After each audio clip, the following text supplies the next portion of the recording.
பிரியமானவர்களே, எப்படி இருக்கீங்க? நல்லா இருக்கீங்களா? இந்த காலை பொழுது எப்படி இருக்குது?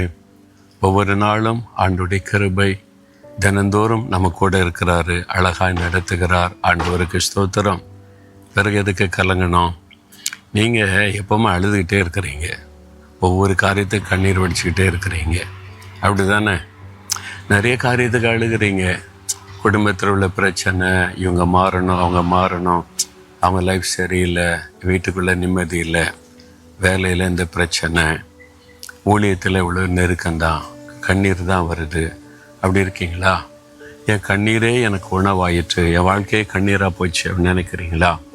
இயேசு உங்களுக்கு ஒரு வார்த்தை சொல்கிறார். என்னென்னா, ஏசாயா 30:19 இனி நீ அழுது கொண்டிராய். இருவரை அழுத போதும், இனி நீ அழுது கொண்டிராய். அப்படின்னா என்ன காரியம்? அப்படின்னா, நீ கண்ணீர் வெடிக்கிற காரியத்தில் உனக்கு அற்புதம் செய்ய போகிறேன், இனி அதை குறித்து நீ அழுது கொண்டு இருக்க மாட்ட அப்படின்னு சொல்கிறார். உண்மையாவா அப்படின்னு நினைக்கிறீங்களா? வேத புஸ்தகத்தில் 1 சாமுவேல் 1 ஒரு அழுது கொண்டிருந்த பெண்ணை குறித்து எழுதப்பட்டிருக்கிறார். அவனுடைய பெயர் அன்னாள். அவங்க ஏன் அழுது கொண்டிருந்தாங்க? சாப்பிடாமல் அழுது கொண்டே இருப்பாங்களாம். எப்பவும் சாப்பிடாமல் அழுதுகிட்டே இருக்கிற, சாப்பிட்றது இல்லை, அழுதுகிட்டே இருப்பேன். ஏன்னா குழந்தை இல்லை. குழந்தை இல்லாதனால நிந்தை, அவமானம், கடின சொற்கள், அது அவங்களை ரொம்ப காயப்படுத்தினதுனால சாப்பிட மனம் இல்லை, தூங்க முடியாது, அழுதுகிட்டே இருப்பாங்க, எப்பவும் கண்ணீர் வடிச்சுக்கிட்டே இருப்பாங்க. ஏன் என் வாழ்க்கை எப்படி இருக்குது? எனக்கு மட்டும் ஏன் இப்படி இல்லை? எனக்கு மட்டும் ஏன் நிந்தை? எனக்கு மட்டும் ஏன் இப்படி அவமானம்? அப்படி அழுதுகிட்டே இருப்பாங்க எப்போவுமே. கணவர்கிட்ட அழுவாங்க, தனியாக உட்காந்து படுக்கையில் அழுவாங்க. என் படுக்கை கண்ணீரினால் நனைத்தேன்னு ஒரு பக்தன் சொல்கிற மாதிரி அழுதுகிட்டே இருப்பாங்க. ஒரு நாள் ஒரு தீர்மானம் பண்ணாங்க, இப்படியே நான் அழுதுகிட்டே இருக்கேனே, என் வாழ்க்கையே கண்ணீராக போச்சுது, இதற்கு முடிவு தான் என்ன? யார் முடிவு கொடுக்க முடியும்?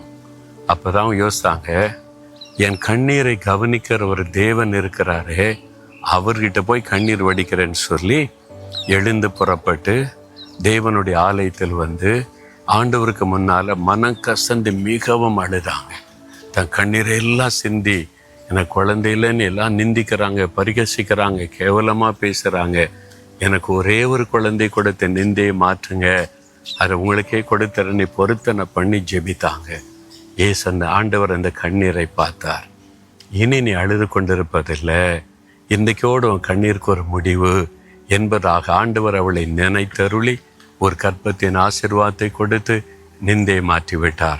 அந்த அன்னாள் துக்கமுகமாக இருக்கிறது இல்லை, சந்தோஷம். அதன் பிறகு குழந்தைக்காக அழுததே இல்லை. ஒரு குழந்தையை கேட்டு அவளுக்கு பல குழந்தைகளை கொடுத்து ஆசீர்வதித்தார்.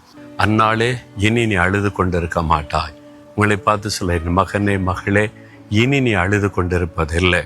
நீ எதுக்காய் கண்ணீர் விட்டு அழுகிறாயோ அதிலே உனக்கு அற்புதம் செய்கிறேன் என்று ஆண்டவர் சொல்லுகிறார். விசுவாசிக்கிறீங்களா?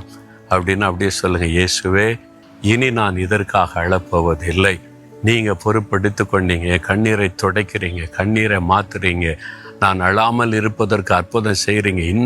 இன்றைக்கு ஒரு அற்புதம் நடக்கிறது, இன்றைக்கு ஒரு மாற்றம் வருகிறது, நான் விசுவாசிக்கிறேன். இயேசுவின் நாமத்தில் ஆமேன், ஆமேன்.